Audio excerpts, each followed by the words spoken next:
record. Let's start. Heard the music. Ladies and gentlemen, the rating video for Final Fantasy VII Remake.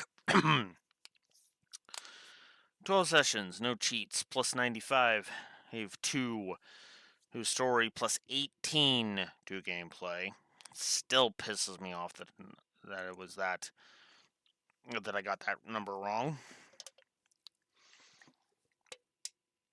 I will say this game is worthy of a playthrough, but that's mostly thanks to the DLC more than anything. But the story is still really good, mostly on its presentation, if nothing else. But let us continue. So let us begin, shall we? So, and I just realized you're not hearing the music.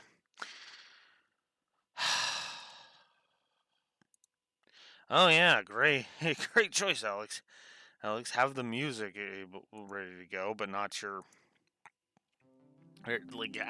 but not have it heard. Brilliant. Anyways, so yeah, here we go. Let's do this. Triple positive for Brickwork. I felt it was fantastic the whole way through, consistently. Same with the doodad usage. I gave a single positive to visual storytelling, and 2 positives to the animations. I stand behind that. 2 positives for Limblom effect. The world does feel lived in. And honestly, more so than it did in the original Final Fantasy VII, which is good. Music direction was worthy of 2 positives. I gave a positive to the camera work. I gave a triple positive to the humor, and a triple positive to Devil May Cry effect. Because honestly, if you take out the silly, this work would be less. Hence the point, and that's loud in my ear. Here. So,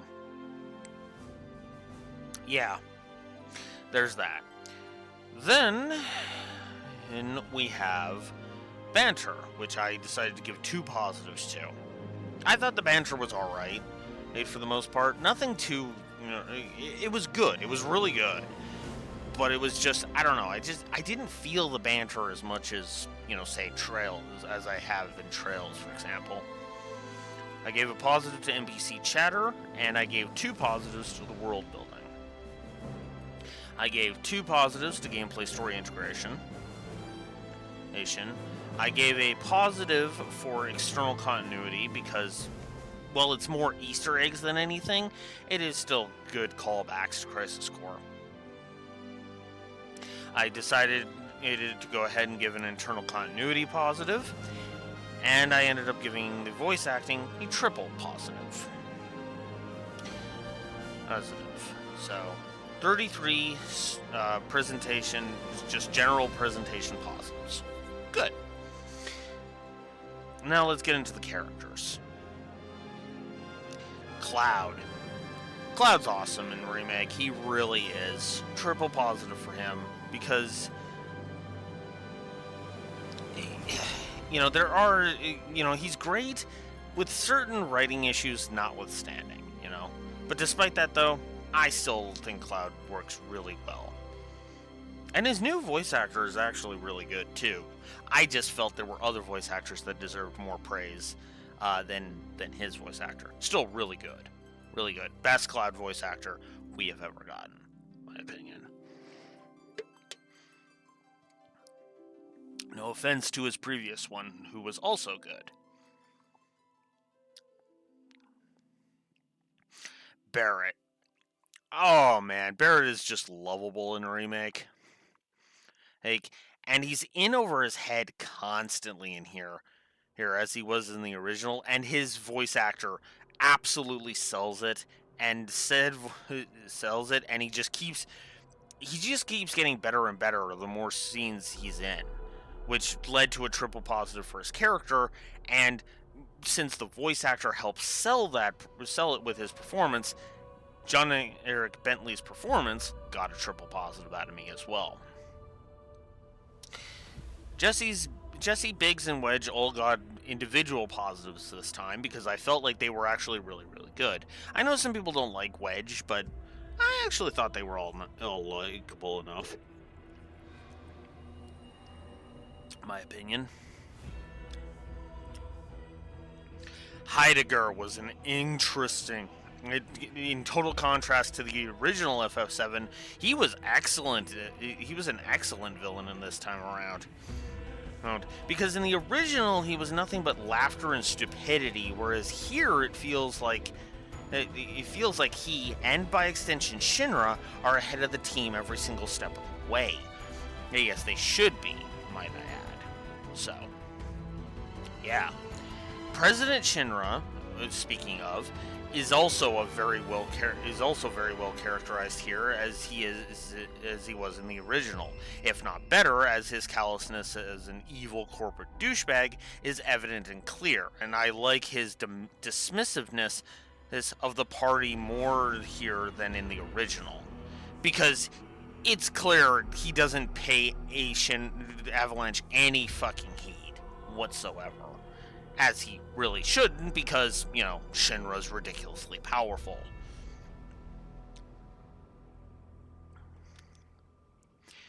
Then there's Aerith, who was just a delight, and I freaking love her sass. Triple positive. Tifa was honestly awesome in Remake. She ends up I'll go ahead and spoil a little bit of Rebirth. She stumbles at the beginning of Rebirth, I will fully admit, basically because she decides she wants to turn the FF7 storyline into a fucking soap opera, and it kind of doesn't work for me. It really doesn't work for me. So, but in Remake, oh fuck, she's brilliant, and I really adore her. I actually feel the connection between her and Cloud way more here than I ever did in any previous Final Fantasy work, right?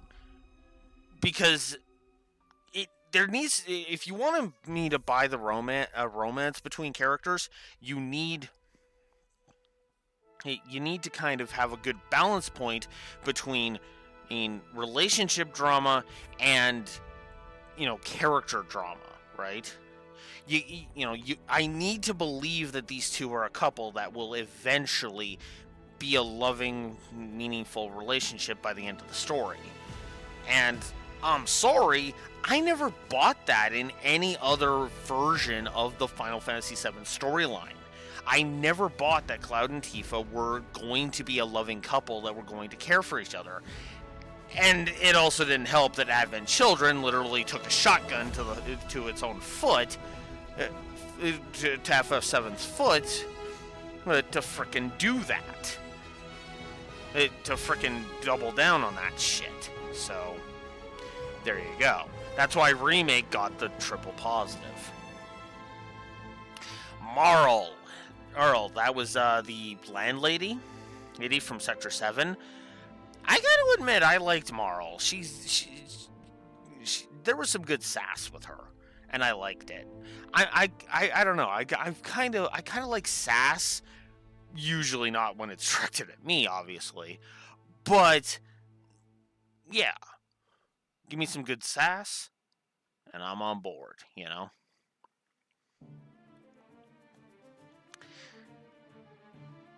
Then there's Mireille. Mireille. That is the elderly lady who, spoiler alert, turns out to be the angel of the slums. She was awesome, and her interaction with Kyrie, her granddaughter, is just comedy gold. Even if Kyrie is not actually a good character, especially in Rebirth.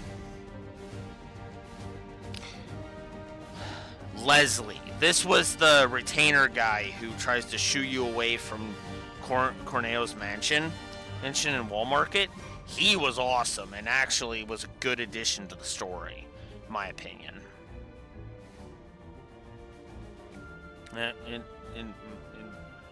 right? He's a pragmatist.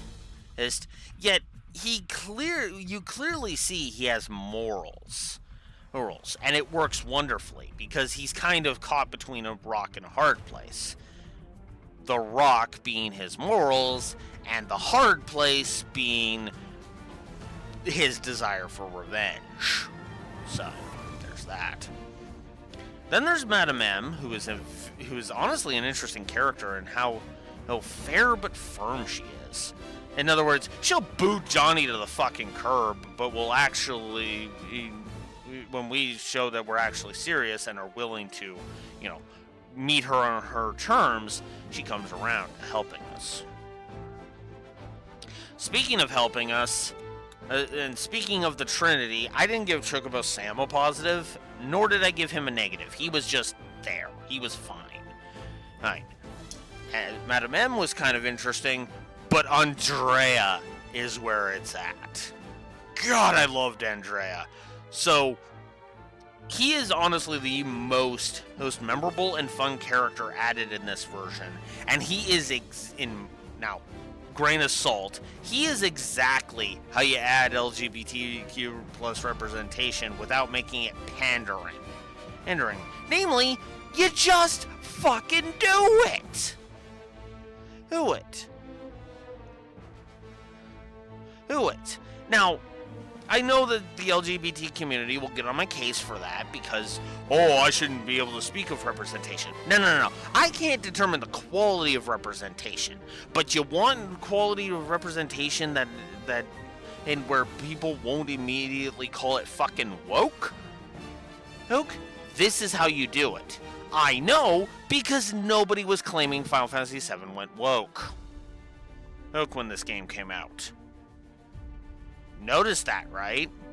I mean, I'm pretty sure there was some fluff piece somewhere, but they just added it for the sake of adding it. And they made it natural. They also didn't put a giant spotlight. Look at this LGBT character we have.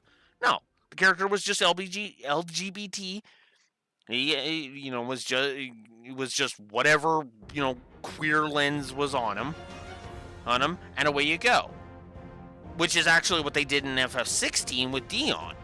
Dion was gay. No, Square didn't put a giant spotlight on the fact that Dion was gay. They just had him be gay in the story. Nobody called FF16 woke.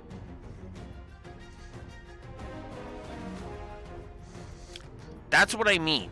Hey, just do it. Let the queer community determine whether it's good or bad representation, and then move on.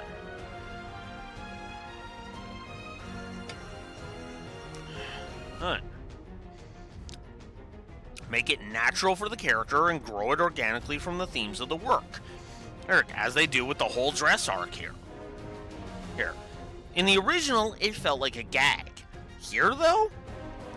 Though not stated, it feels like here, though not stated, it feels like it ties into Cloud's identity crisis. It's a storyline. It very smoothly kind of Tetrises in there. A lot better than something's weird with Cloud. So yeah, Andrea was a triple positive. Then there's John Corneo, who works oddly well here. Why? The entire Wall Market section. Everything that is on display in Wall Market is nicely handled, and honestly says more about the Dawn than the OG ever dared to, and that's honestly kind of awesome. It also helps that Fred Tedeschiere is an awesome voice actor. Sung is much better here than he was in the original because of one thing. Presentation. I have only run into, at this point in my going through Rebirth, for the record, I'm actually recording this pretty late. I'm actually recording this while I'm in Junon, in the Junon region in Rebirth, so I've only encountered Sung once. And that's not a lot. It feels like he's gaslighting, but to be fair, he is a villain, and he has accepted that villain rule. So there's that. Then there's Hojo. Right from his first scene, and honestly even before that, you get that you get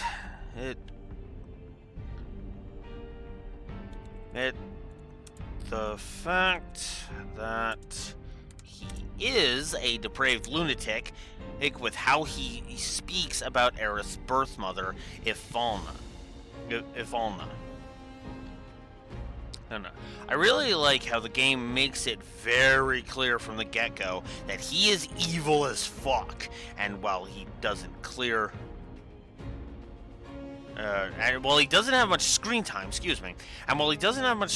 I still felt he was good enough to warrant 2 positives, especially when he managed to stop Red 13's attack. That was just awesome. Also, what makes it even better is the aspect of him that got more positives than the character himself, namely the performance by James I'm so sorry, I don't know how to pronounce that. The awesome voice actor who voices Hojo. Hojo. No, I don't care if I don't care about the skeletons in his closet or the dirt in his fingernails. Hills. Go fucking cram that down Steve's throat, because apparently he fucking eats that shit up left, right, and center. I, on the other hand, will stick to just critiquing the performance and leaving all of the social media crap in the fucking trash bin where it fucking belongs. Then there's Rufus. Just Rufus. Rule of cool applies to him and then some. As from just his entrance, boss fight, and exit, you get a sense of who he is and what he's about, as well as it being clearly demonstrated that he is very competent, arguably more so than his dad. Honestly, on presentation alone, I felt he warranted 2 positives. So, yeah, 36 character positives overall. Now let's get into the moment positives, shall we? So first we have Heidegger using the sentries to blow up Reactor 1, which takes a throwaway line from Jesse in the OG and a minor character point here, though I feel like it's a mild padding point, but Anyways, it takes that throwaway line from the OG and the minor character point here and uses it to expand upon the storytelling, as it shows that Avalanche was never going to get as far as they thought, as Shinra was just too damn powerful. This is a fantastic lore expansion, and one of the best changes they made. Triple positive. I also went ahead and gave a positive to the intro. It was a whole, which I cut at Chapter 1. I felt it was great as establishing the idea and recontextualizing the same beats from the OG.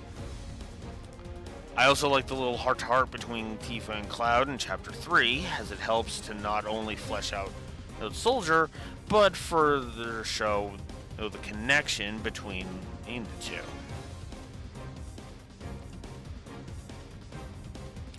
Then there's the Jesse returning home scene, where we sneak in to get the key card from her dad's coat. That was good stuff.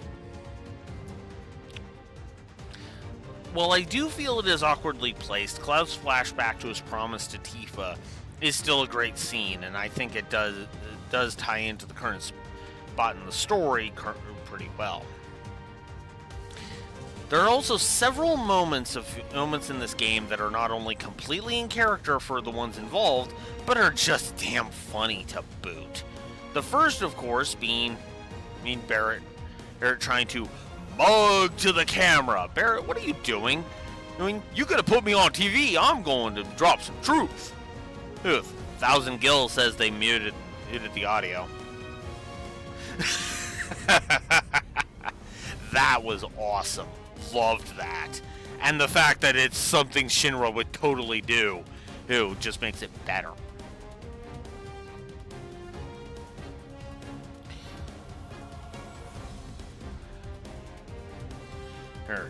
Then there's the whole appearance of President Shinra at Reactor 5, which is even better than in the original, as not only is it longer, but it shows Shinra's tech and smarts as it is done via hologram and expands upon Barrett's motives and Shinra's callous attitude. Dude, which is honestly awesome. That whole sequence was just awesome and worthy of a triple positive, because of course it actually is smarter than it was in the original, because in the original, if you remember, President Shinra showed up in person. Unless that was a body double? Yeah, no, that was really fucking stupid. It actually would explain some of the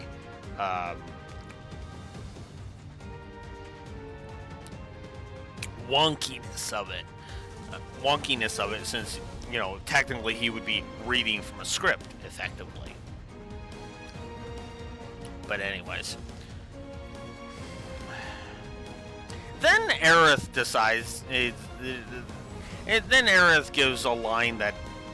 I have to admit, this is one of the a few lines that I had to give positives to, because they were just really damn good. I haven't really found any lines that, in my opinion, warranted in Rebirth so far, but I'm still pretty early in Rebirth. Rebirth is like 18 or 19 chapters, and I'm in chapter 4.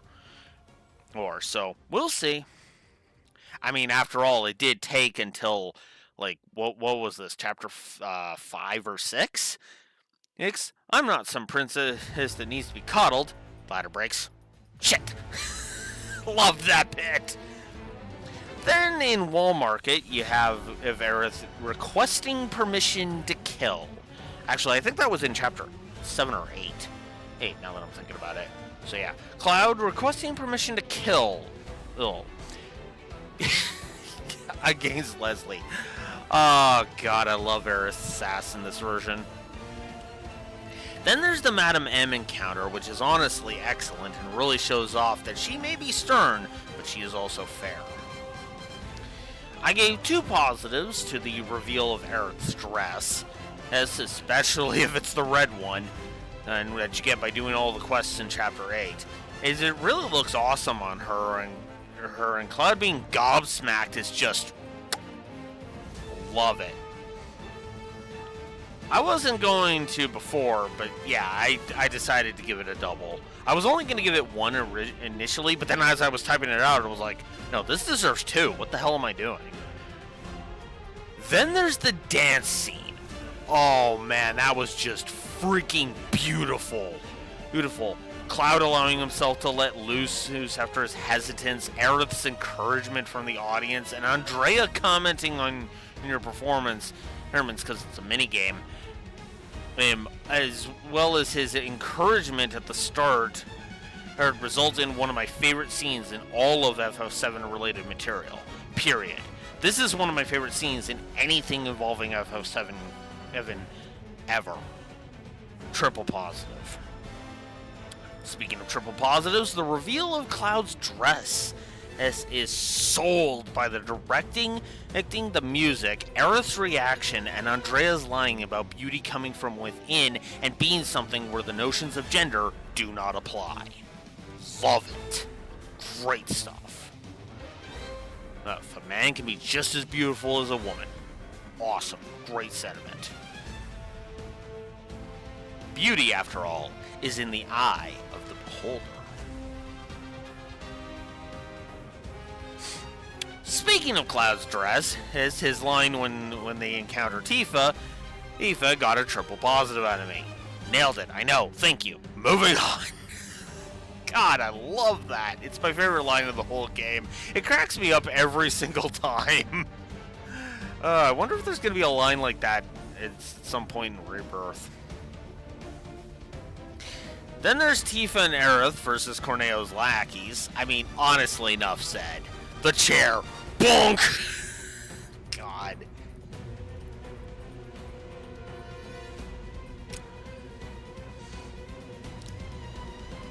And then I gave a triple positive to the entirety of Chapter 9, which is the entirety of Wall Market. Awesome story beats, making it my favorite chapter in the whole game, so yeah.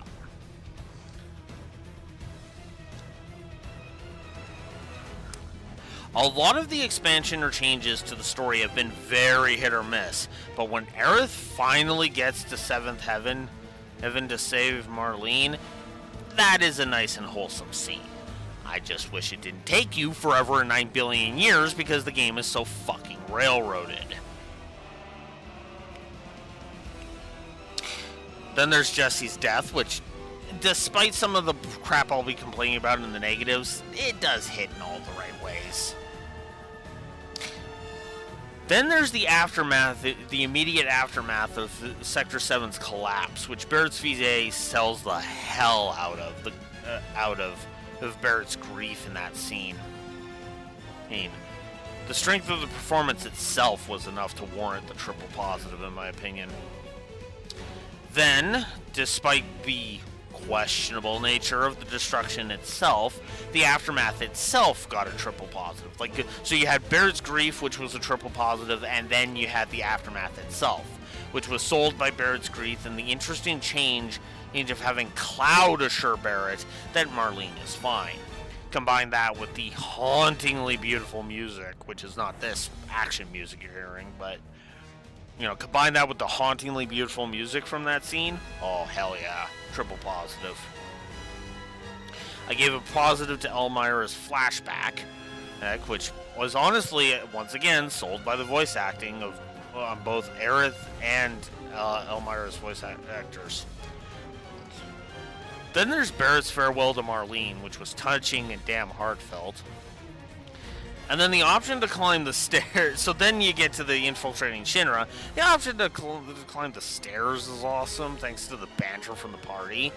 And I gave a double positive to the elevator option, as it's honestly kind of funny for the humor and the perspective it offers, which is very nice.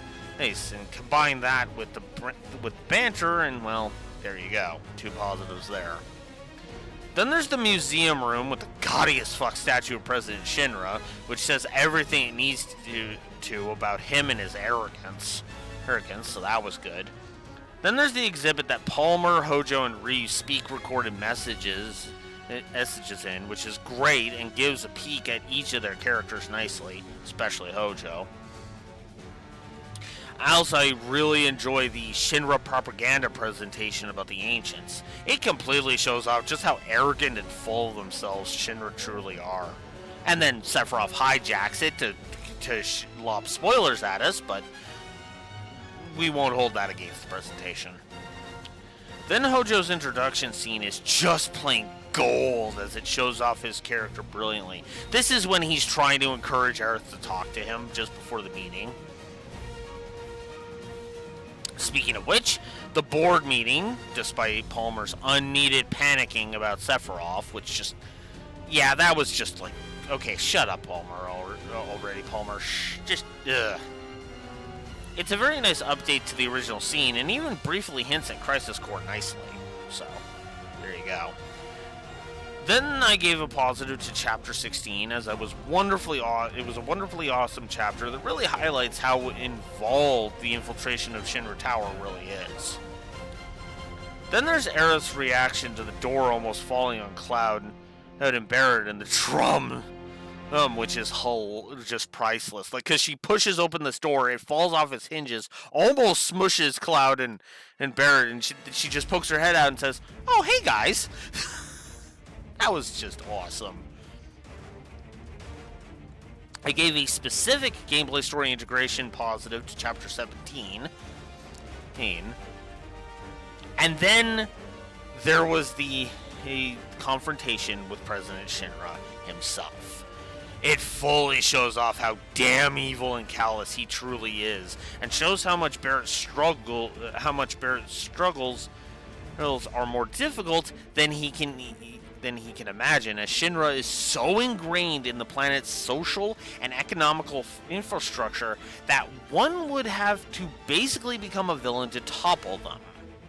Make no mistake, the world needs a Lelouch from Code Geass, and this scene asks Barrett if he is willing to be that Lelouch. Triple positive. Now, what's funny is we actually do find out in Rebirth that there's actual resistance cells other than just, the party. But they are so ineffectual that it's actually kind of hilarious. Then there's the entire Rufus boss fight, which tells us everything we need to know about Rufus and then some. His confidence, his competence, and even his arrogance to a degree. And the fact that he can easily back that arrogance up adds to this bit of storytelling through gameplay. Also known as gameplay story integration, So, yeah, that was a triple positive there. So, yeah, basically 4 positives for gameplay story integration. Good stuff. The only reason I didn't give a full 3 positives to the gameplay story integration in general is, well, I'll just go ahead and say it, the fucking plot ghosts. Otherwise, yeah, this would absolutely be a 5. This would absolutely be a 5 positive gameplay story integration. Then there's the scene of, what do we have here? And then Barrett, Aerith, and Red 13 all answer him. Avalanche! Local florist! Lab rat dog! God, that was so stupid. It was funny. I had to give that a positive. Also, I really like Cloud saving Aerith, Barrett, and Red 13 on that motorcycle. Congrats, Remake. You have one-upped on Advent Children and then some, because that is the best motorcycle sequence in all of Final Fantasy VII. Remake tried and succeeded. Advent Children tried and failed miserably.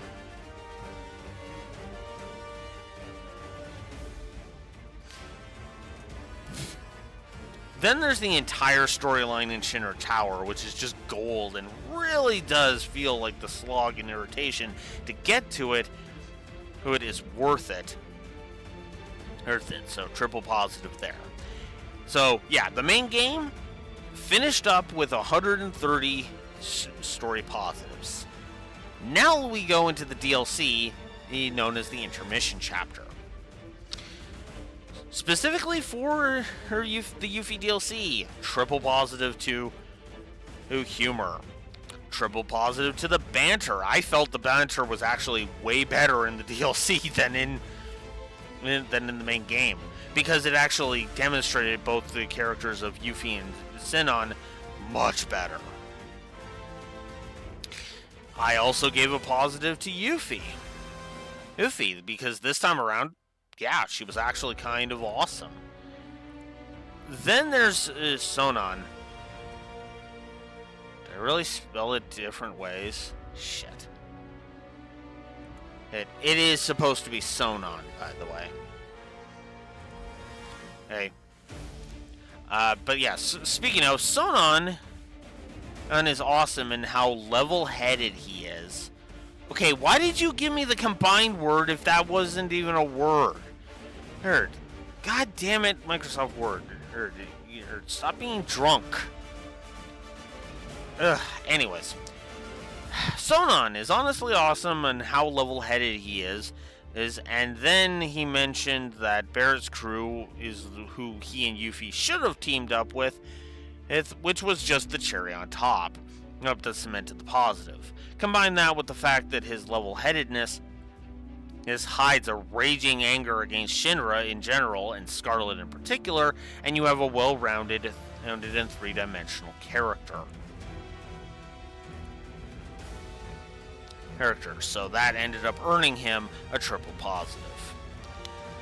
I also like the scene between Barrett, Tifa, and Biggs, as it shows their reaction it shows their reaction to Reactor 5, which we never saw in either the OG or the main campaign or remake. Then there's Yuffie's entrance, where she removes the Moogle hood, which is just funny as hell.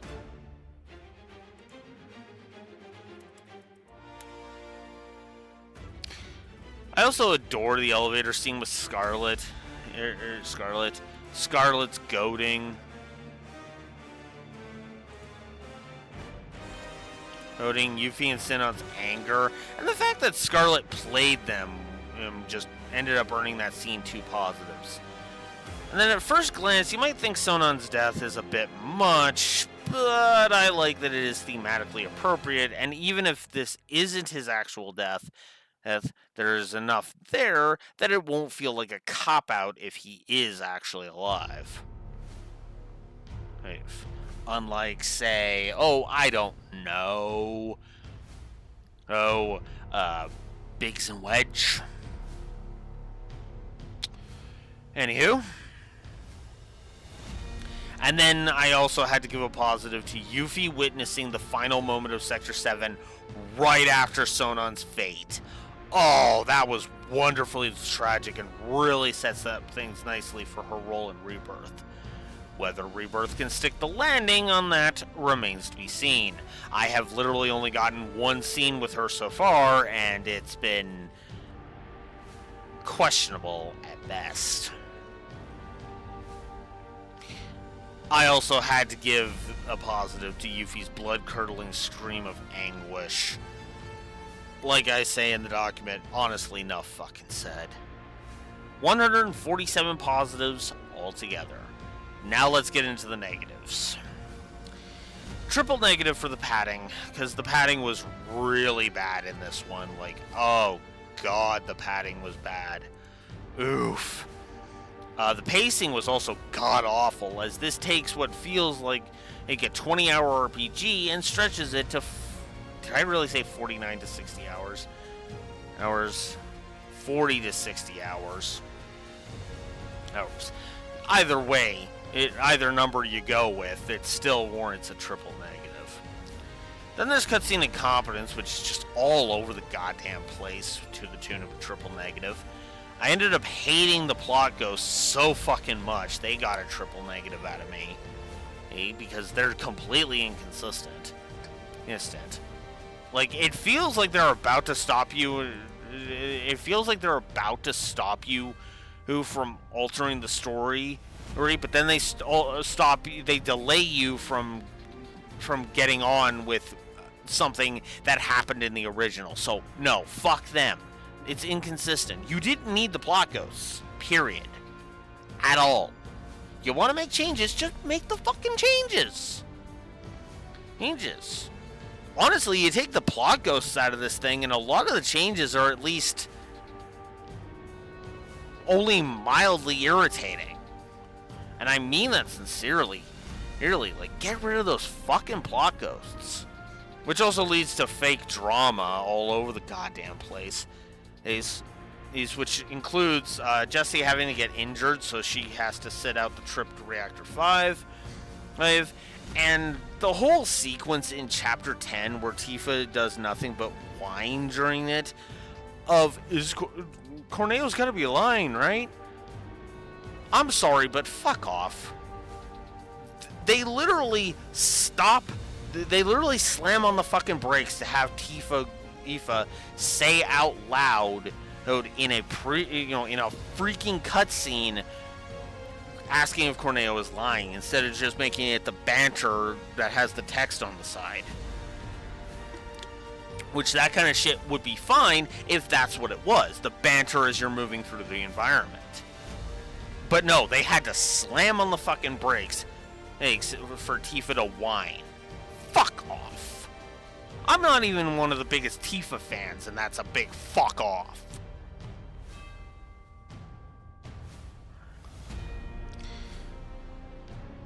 Then there's the issue of the plot ghosts delivering plot contrivances all over the place. And all of them, with very few exceptions, are the fault of the plot ghosts. Yes, I know they are called the Whispers, and I don't care. They are bullshit, hence they get their bullshit name. So yeah, the plot contrivances caused by the plot ghosts, triple negative.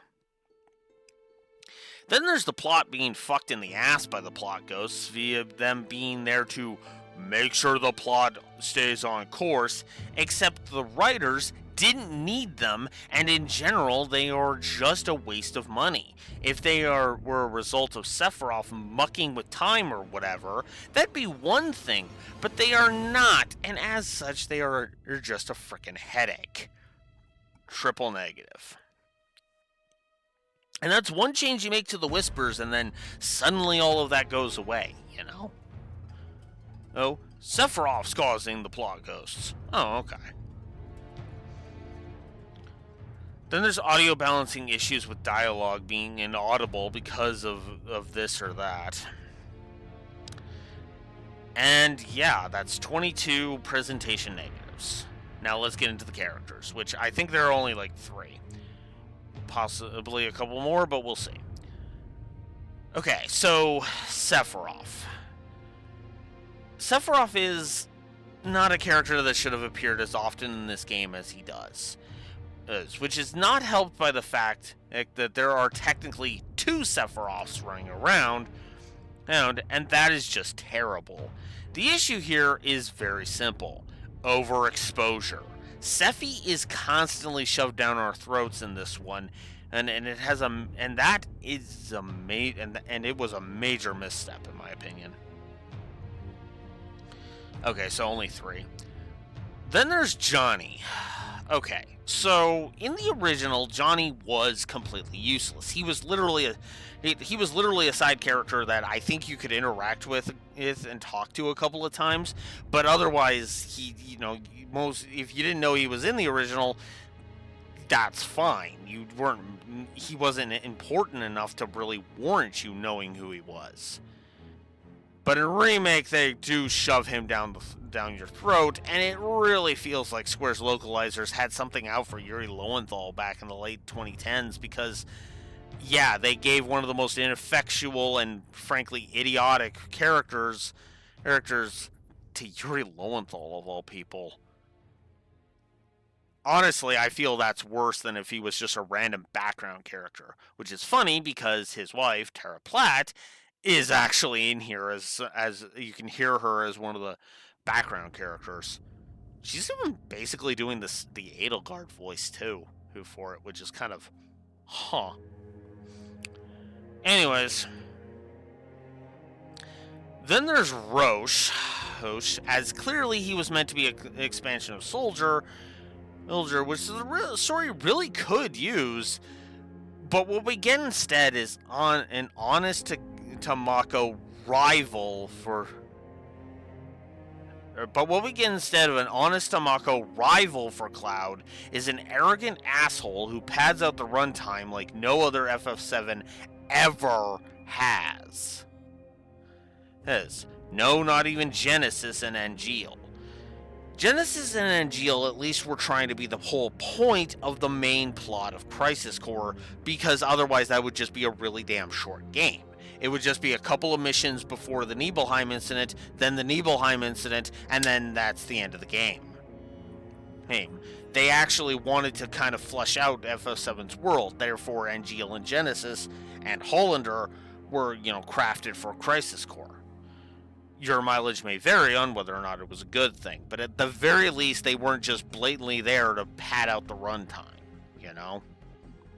Even if they were actually there to pad out the runtime.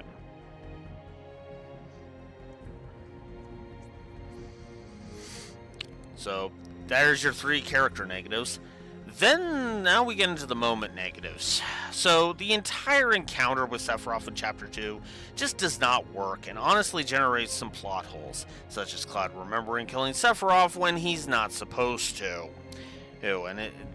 Now, you could argue that he's just saying in general that Sephiroth is supposed to be dead, but yeah, no, like the way he tells it in Rebirth literally says, yeah, no. Oh, there's no way he could have. There's no way I killed him, No. Like, it would have worked better if Cloud had said something to the tune of I knew it, you're still alive, or something along those lines, instead of the disbelief, you know? So yeah, it was clumsy in its execution. Then there's Tifa moaning about, is Corneo lying during Chapter 10? I gave that whole plot point itself a double negative. It also added to the second, I already forgot which one it added to. Padding? No, padding was that one.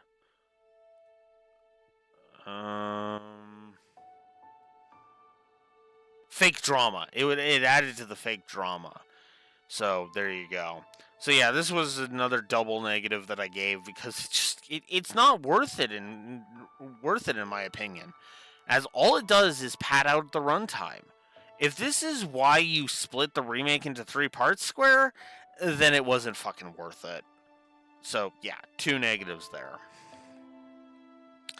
Then there's the entire scene where Sector 7 is destroyed. It is awful, as it takes what was a hauntingly beautiful and symbolic scene and transforms it into action spectacle, which is just no. Also, Kate Sith for some fucking reason. I have not encountered Kate Sith, so I will continue to call him Kate Sith until I hear the pronunciation in game, you know, in Rebirth, and then that's the one I'm going to try and mentally call him from now on.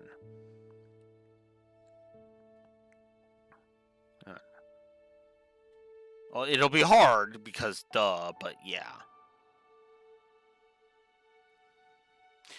I also gave a separate negative for shoving Kate Sith in for fan service, because it was just unneeded.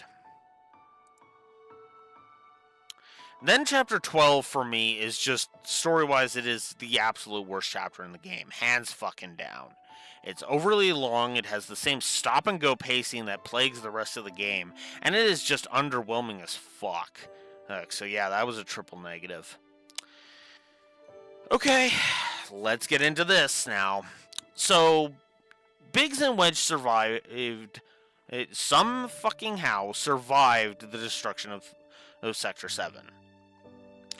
That is bothersome to me, and considering that it is both of them surviving as well, it makes me kind of hate it, as it can come across as sexist since, you know, Jesse actually fucking died. Oh, what? Because you're men, you get to fucking survive? Kiss my ass. Just because they're men, they get to survive? Kiss my ass, Remake. And yes, I say Remake specifically is to blame for this one, not Rebirth. Rebirth was just trying to utilize what it was given. Remake is the one to blame for this. Yes. One could see all 3 of them dying in the OG as fridging, but I always saw it as a tragedy, as their deaths are a part of Barrett's character arc forevermore, and that, in my opinion, worked.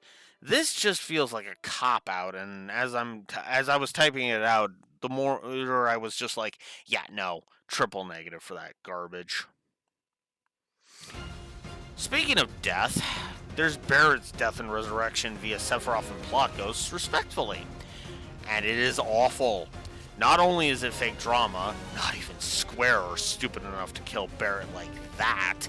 Which is funny, because one of my viewers pointed out, yeah, FF7 Remake came out in 2020. And Barrett's the one black guy in the party.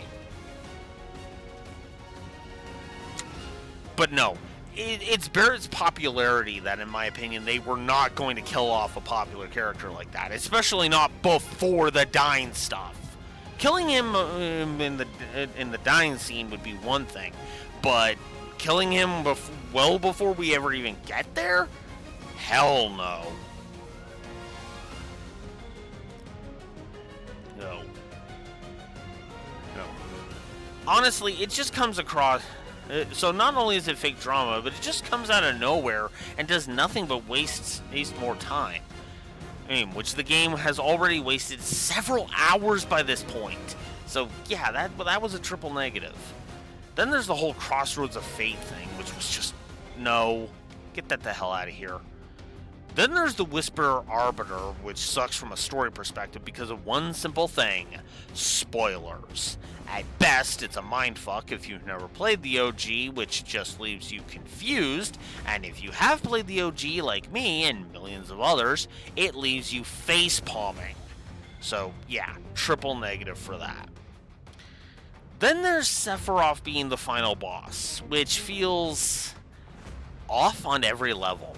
Tone, themes, plot, general storytelling, all of it screams that Sephi really shouldn't be the final obstacle here.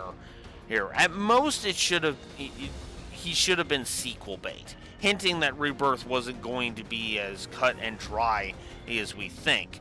As it is,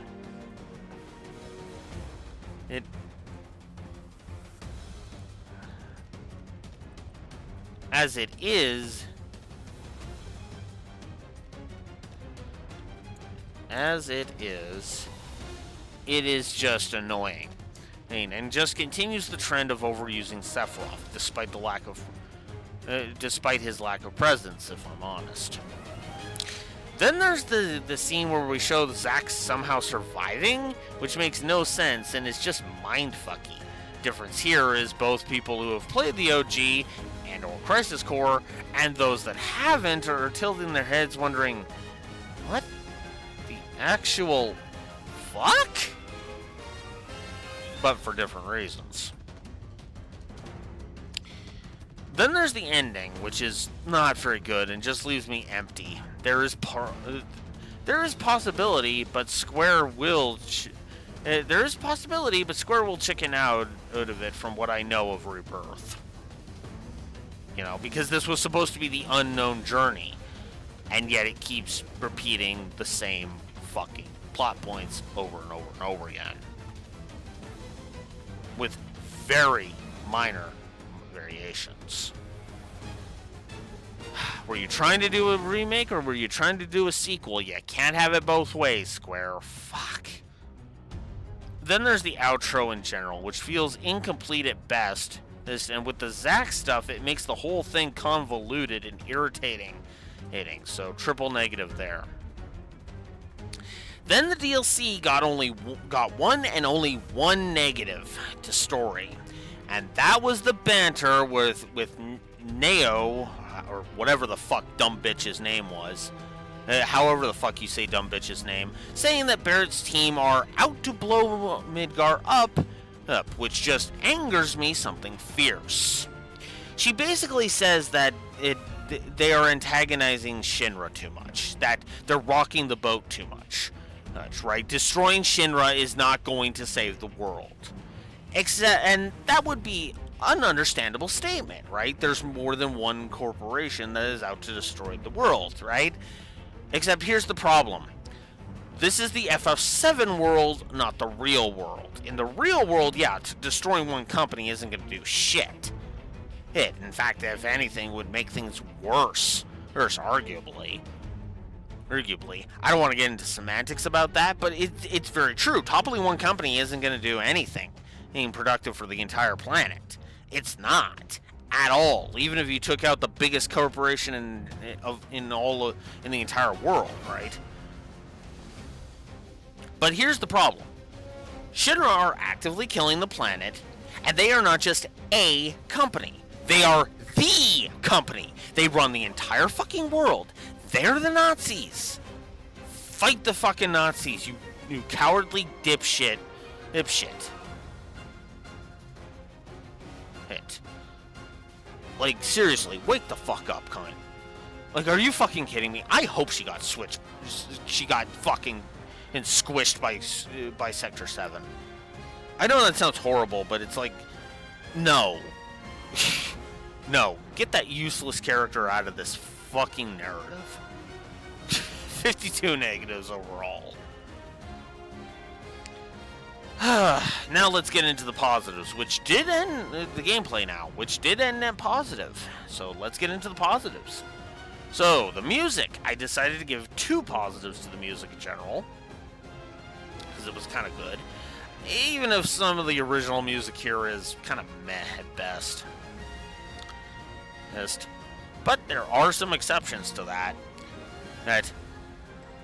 Its opening and bombing mission is an awesome song. Airbuster, the boss on Remake, that was awesome. That's in a triple positive. So Genova Quickening, which is fought with when you're fighting Genova Dreamweaver, that was also awesome. I will admit, this version of One Wing Angel has grown on me as well. So there you go. 10 positives for the music overall. I love that the song ended right as I said that.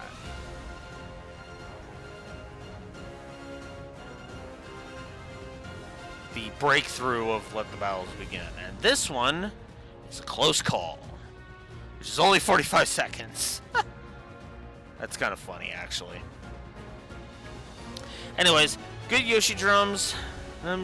Not the best options ever, but I think there are some decent options even for a console game. Good save system, good autosaves, mid-mission checkpointing, good info in game, decent minimap. Yep. The menus give you a lot of information, even if it feels like it takes too many clicks to get there. I enjoyed the core combat to the tune of 2 positives, even if a lot of the encounter design was garbage, but we'll get there.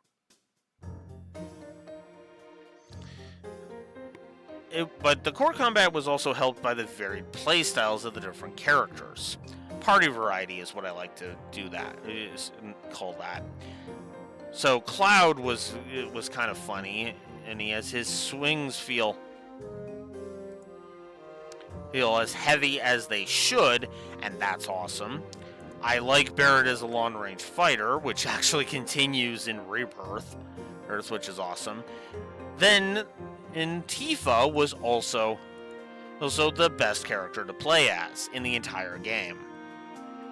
Her strikes are fast, she can rack up the damage at an insane rate, and her attacks have a habit of staggering enemies fast. Which is all to say that, yeah, I gave her playstyle a triple positive. I gave Aerith a triple positive for her spellcaster style. And that's it. There's really only the 4 characters. 5 if you count Yuffie, but we'll get there. I like the there's some good viscerality, and I like the spell effects this time. Then there's the mini-games. Darts was a fun mini-game. I really like that one. Whack-a-Box was fun. And the squats was good. Pull-ups, not so much, but we'll get there.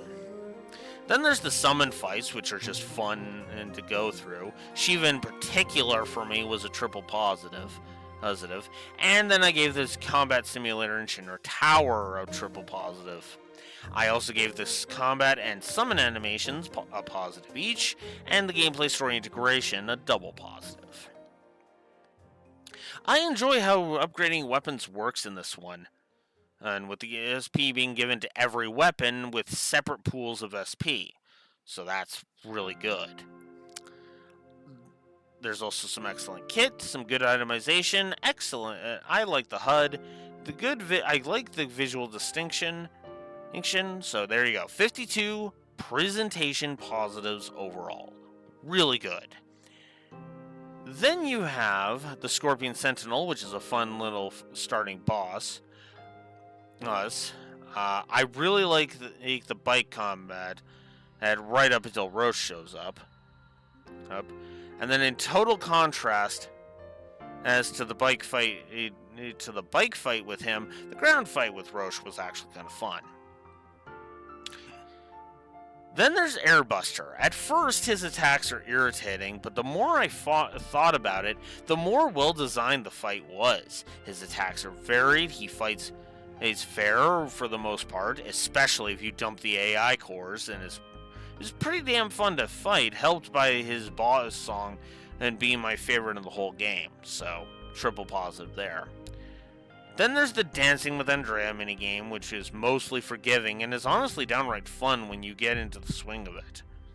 Then there's Eligor, who's an interesting boss, is with his varied attacks, and he doesn't take forever 9 million years to beat like Hell House was. Then there's Specimen H0512, which is the monster that Hojo sicks on you, like he did in the original.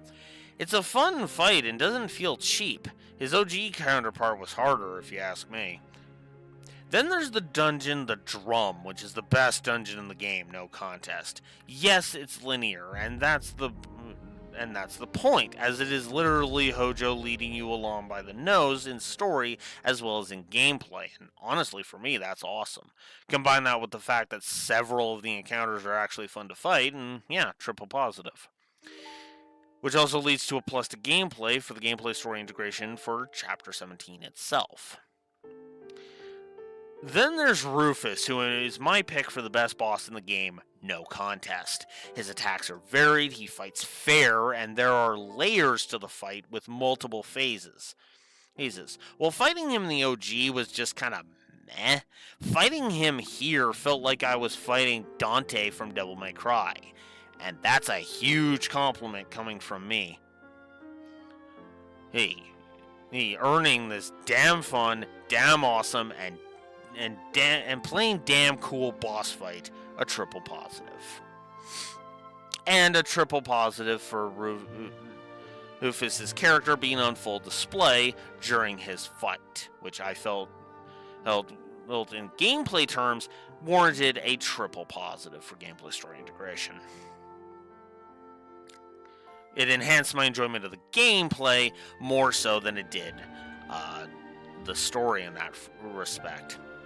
And then there's, of course, the chapter select version of New Game Plus. So that was 72 gameplay positives to the gameplay and to the main story. That's it. Not as much as it really could or should be, you know. Let's get into the DLC. I kind of like the fact that the DLC isn't focused on combat, but rather environmental puzzles. I also felt the dungeon design was actually really fun in the DLC, as was the encounter design, which was way better. Power progression curve was nice and smooth, as was the difficulty curve. I enjoyed Yuffie's playstyle. Sonon was damn fun to have in the party, even without being able to control him, so that was cool. I really like the synergy mechanic, which, yes, comes back in Rebirth, and it's awesome in Rebirth. There's a part of me that probably should give the synergy attacks a positive, now that I'm thinking about it. But anywho, really helps you feel damn powerful, so that's cool. That warrants a triple positive. Then there's Fort Condor, which is an interesting take on the minigame, as it is intriguing how much strategy is involved in this board game version, especially compared to the OG. It just kind of sucks because they shove you into a huge difficulty cliff from hell when it comes to Rebirth, but that's something to discuss in Rebirth's rating video. I liked the Yuffie version of Boxbuster, so that was cool. I really enjoyed fighting Giant Pede. That was a fun fight. I liked the Shinra basement as a dungeon engine, and I enjoyed fighting the Crimson Mare, as I felt it was just fun to take down. And then Nero was a fun boss fight. Yeah, I'm just as surprised as you. And what's funny is while I didn't give the game overall a positive for replayability, I did give the DLC a replay plus. Think about that for a second. 89 gameplay positives. 17 positives were added by the DLC alone. That says a lot. Now let's get into the gameplay negatives, shall we? After all, we gotta go through 71 of these damn things. So, the no treasure for you thing reared its ugly head. bosses just have way too much HP, and it makes fights drag on longer than they should. Hell House secured the second negative for that, so that ended up being 2 negatives. I gave 3 negatives to the padding, gameplay-wise, because the Yuffie DLC shows a lack of it. Mostly because the DLC, the Yuffie's intermission chapter, actually has a massive shortage of padding. I think that says all it needs to, honestly.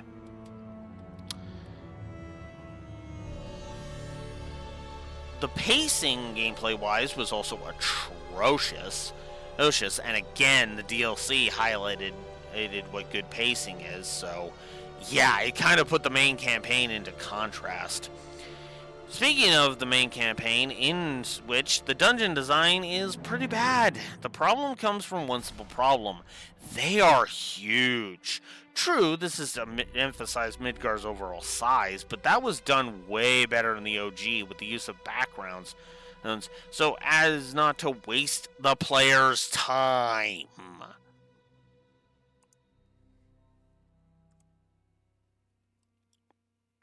Combine that with the railroading that the game shoves down your throat at several points, and yeah, that's a triple negative. Speaking of which, 4 overall negatives for the railroading, because Chapter 8's railroading in specific was really fucking irritating, as it was in the rest of the game. Then there's the enemy design, which is just ugh. Now, of particular note was Terpsichore ult, which is impossible to hit with melee 99% of the time. Then there's the Mark II mono drives with their stupid barriers and their obnoxious amount of HP. There's the Hella Troopers, which are just freaking irritating to fight. Then there's the Varg Hidpolius. Its screech attack is annoying as fuck, and is the only reason they aren't multiple negs is because they go down fast and easy, unlike Tripapolus, which has the added problem of taking forever to fucking kill. So triple negative for him. Then there's the enemy AI itself, essentially being set to coward. Enemies love to be cheap assholes and peg you from a distance while constantly running from you and making themselves not just hard to hit, but in many instances impossible to hit.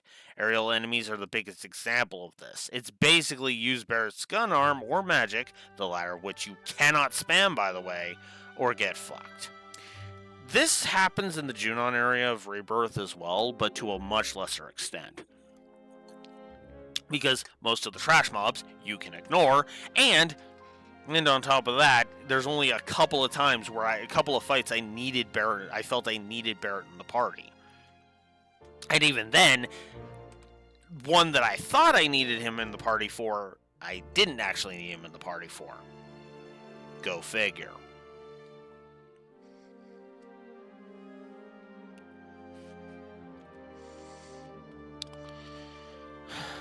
Then there's the status effect fetish.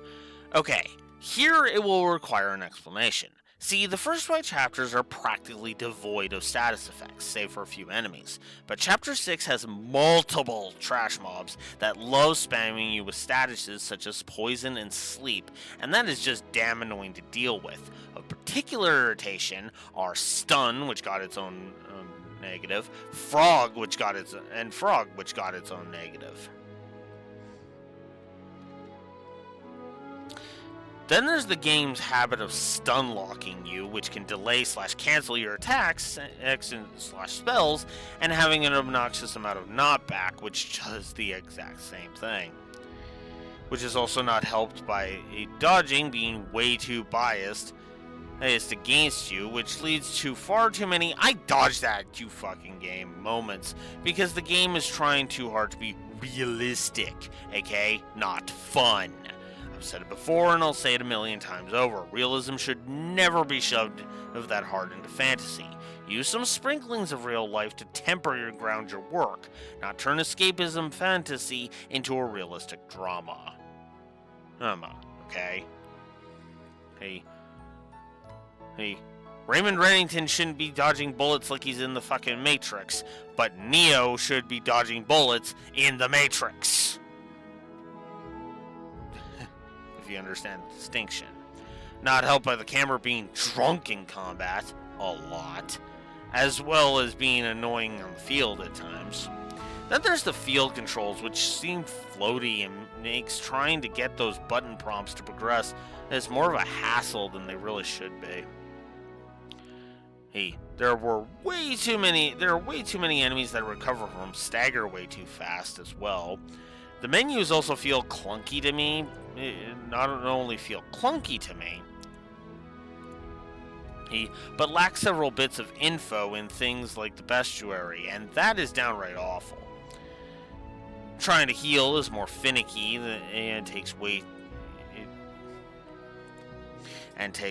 too damn long. In total contrast to the squats minigame, which was fair, the AI on the hardest difficulty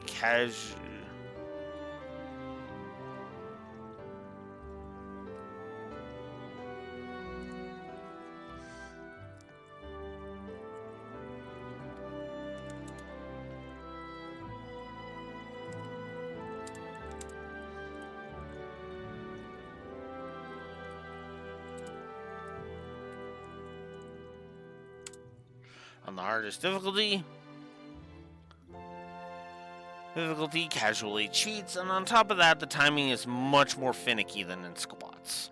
I didn't even say what it was that was there. Terrible. There are some admittedly minor but still irritating examples of walkthrough-itis.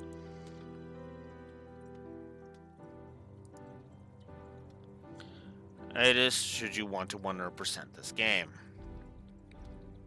I hated the Roche bike fight. I felt it was just annoying and not fun. The plot goes nonsense in Chapter 4, as slow and dull as fucking dishwater.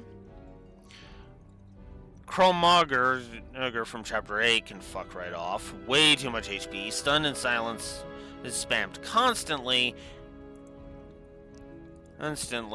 and staggering him is a test of fucking patience, and that's before the insane damage he is capable for this part of the game. So, triple negative there. I felt Rude was a cheap-ass boss fight, especially compared to his Rebirth, the first round against him in Rebirth.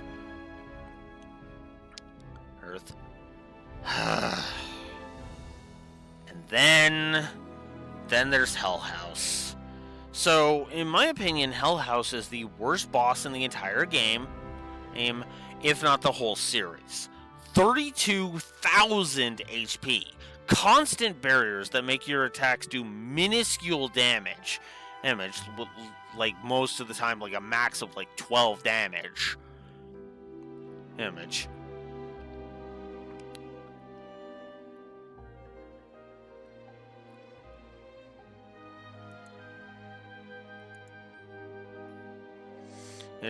And irritating attacks that put a massive and bright as fuck blind spot on how fucking useless the dodge button in this game truly is. This is everything save for the status effect fetish that I tend to hate with a burning passion in boss fights. And as such, this fucky boss got triple negative. Then there's Ghoul, who was just boring to fight. Right? Then there's the failed experiment fight, which adores stunning you and just being flat out irritating, as there are times when the ads are immune to physical attacks.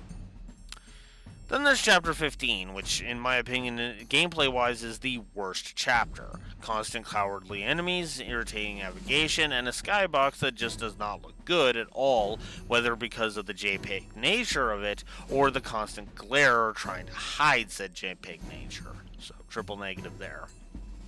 Genova Dreamweaver is a coward, and I kind of hated fighting her. I also hated the Arsenal fight. That was just irritating. Constantly needing to switch characters. Ugh. Motorball was a triple negative because, oh god, I hate that fight with every fiber of my being. It takes too long, it expects you to have mastered motorcycle combat at this point. This is the second of 2 motorcycle fights in the game, by the way.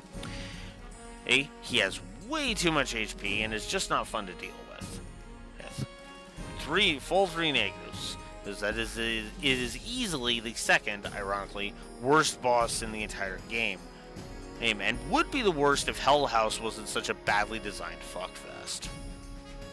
Then there's motorcycle combat in general, which honestly it kind of does suck ass. I mean, I liked it initially, but yeah, no. Upon further review, it is actually pretty bad. It's just the one there's one good one and then a really terrible one that goes on too long and really highlights how badly programmed it is. So there you go. From a gameplay perspective, the Whisper Arbiter and its minions are boring to fight, take forever to beat, and the minions' attacks are irritating as fuck and can knock you back constantly. I don't really like this fight and think it deserves 2 negatives. And then there's the final battle against Sephiroth, which I know somebody's gonna shoot me for this, but he was way too fucking easy. Like, way too fucking easy.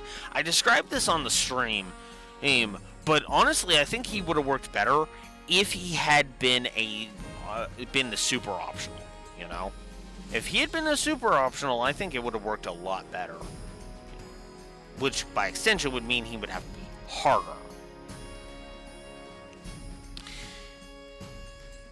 Now, and then the outro ended up getting a triple negative. Because this outro, from a gameplay standpoint, sucks. The highway stuff sucks, the Whispered Arbiter is boring as fuck to fight, and Sephiroth is too fucking easy. Full 3 negatives. 17 gameplay negatives to the main game. The Yuffie DLC only got 1 negative, and that was that stupid dog. Where you're trying to sneak by the dog so you can grab that poster off the wall. That sucked.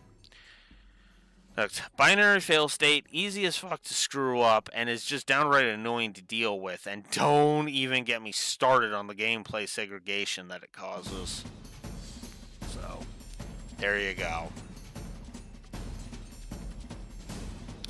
So overall, I did enjoy my time mostly. I mostly did enjoy my time with Remake, but it is not a game I'm going back to anytime soon. All I can say at the end of the day is, it's worthy of a playthrough to an extent. And that extent is, play this thing on easy and just, you play it to see the story, right? It's got a barrier of entry that just sucks. But regardless, yeah, no, Remake is not a game I'm going to be playing again anytime soon. Rebirth, on the other hand, well, that's a whole different story. But until then, this is Blue Wolf Alex of the Lore Walkers signing out for the second last rating video of the Final Fantasy Marathon. God, that's a weird thought. I'm not going to lie, that is a weird-ass thought. There it is. Until next time, Blue Wolf Alex of the Lore Walkers signing out. Have a good one.